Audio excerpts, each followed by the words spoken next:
আশীর্বাদ দেবো আজকে, আশীর্বাদ দেবো, ধর্মকে রক্ষা করো। সামনে যেও না বলতে বলতে তো সবাই শুনবে না। তাহলে এবার আমরা ভাই ভাই পিছনে পিছাবো কি করে? লাইভ আপডেট আপনাদের সামনে তুলে ধরছি।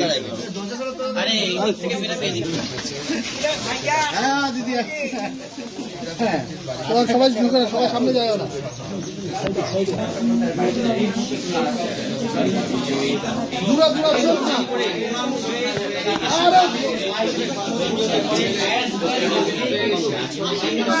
আশীর্বাদ দেবো আজকে, আশীর্বাদ দেবো, ধর্মকে রক্ষা করো, দেশকে রক্ষা করো, শুভ বুদ্ধি হোক।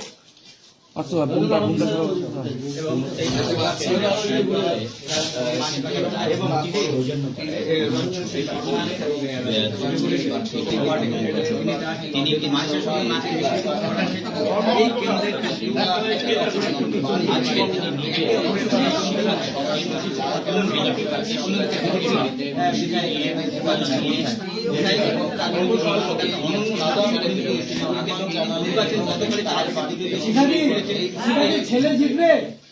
শুনুন, এটা ধর্ম অধর্মের লড়াই, ধর্মের লড়াই, দেশ রক্ষার লড়াই। এই লড়াই যে জিতবে, দেশকে তো রক্ষা করতে হবে। দেশ রক্ষা করার জন্য লড়াই হচ্ছে।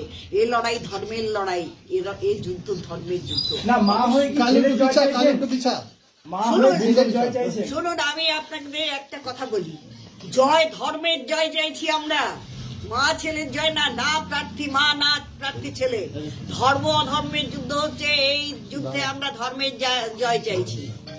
মানে ছেলে কি কারণে এইটা ছেলে মায়ের প্রশ্ন নেই, ছেলে মায়ের ব্যক্তিগত প্রশ্ন। আপনার কেন ব্যক্তিগত জায়গায় কেন যান? ব্যক্তিগতটা ব্যক্তিগত। ছেলে মা ছিল, আছে, আগামী দিনও থাকবে। কিন্তু রাজনীতির ক্ষেত্রে রাজনীতি আলাদা, ওর মেরু আলাদা, আমার মেরু আলাদা, হতেই পারে। গণতন্ত্রে এটা স্বাভাবিক। কারণ যখন বয়স হয়ে যায়, মা ও ছেলে এক ভাবনায় চলে না।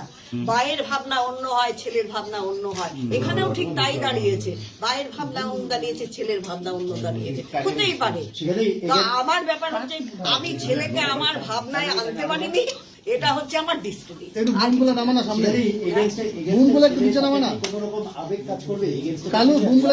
রাজনীতিতে কোনো আবেগ নেই, রাজনীতির কোনো আবেগ হয় না। মা মাই থাকে, সন্তান সন্তানই থাকে। এখানে সন্তান সন্তানই থাকবে আগামী দিন, কিন্তু ব্যক্তিগত যুদ্ধ কোনোদিন হয় না, এখানে হবে না।